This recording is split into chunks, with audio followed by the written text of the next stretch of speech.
Hey guys, welcome back to my YouTube channel. So आज हम बात करने वाले हैं रेगुलेटिंग एक्ट 1773 के बारे में, basically which is used to control the affairs of East India company by the parliament. So parliament has passed this act.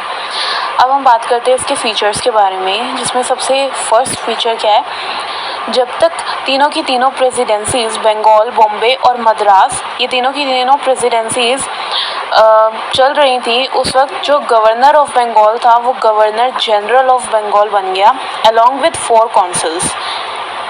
और जो 4 काउंसिल्स है बेसिकली उसमें 4 मेंबर्स होते हैं, जिसे काउंसिल्स ऑफ 4 भी कहा जाता है।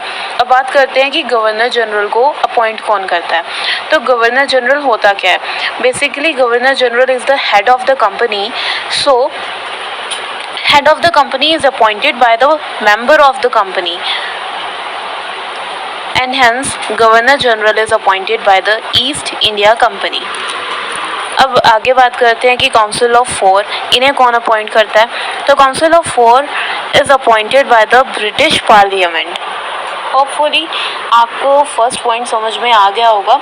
अब वॉरेन हॉस्टिंग्स की बात करते हैं, बेसिकली बहुत ही जाना माना नाम है। तो he was the first governor general of the Bengal.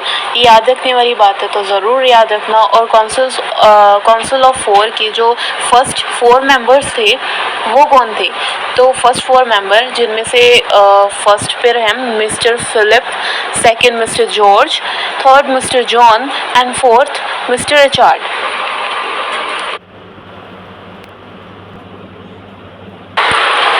अब बात करते हैं सेकंड फीचर के बारे में। तो सेकंड फीचर में क्या है कि 1774 में फोर्ट विलियम में, जो कि कलकत्ता में है, वहाँ पर एक सुप्रीम कोर्ट की स्थापना हुई, जिसमें एक चीफ जस्टिस और 3 दूसरे जजेस थे।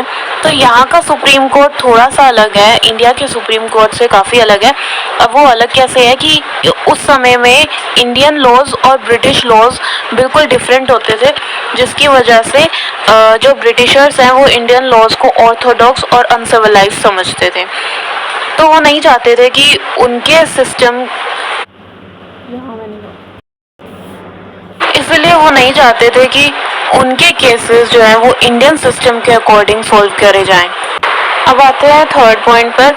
तो जब अभी हमने बात करी 3 जजेस की, ब्रिटिश जजेस की, तो अब उनको इंडिया भेज दिया गया ताकि वो चेक कर सके कि जो ब्रिटिश लीगल सिस्टम है वो इंडिया में अच्छे से रन हो रहा है या नहीं हो रहा। अब फोर्थ फीचर में क्या है कि ये सब होने के बाद court of directors was made to report about its revenue, civil and military affairs। अब बात करते हैं सेकंड फीचर के बारे में। तो अब बढ़ते हैं लास्ट पॉइंट की तरफ कि जब ब्रिटिश गवर्नमेंट ने रेगुलेटिंग एक्ट 1773 के डिफेक्ट्स पर ध्यान दिया, तब उन्होंने एक दूसरा एक्ट पास किया, एक्ट ऑफ सेटलमेंट।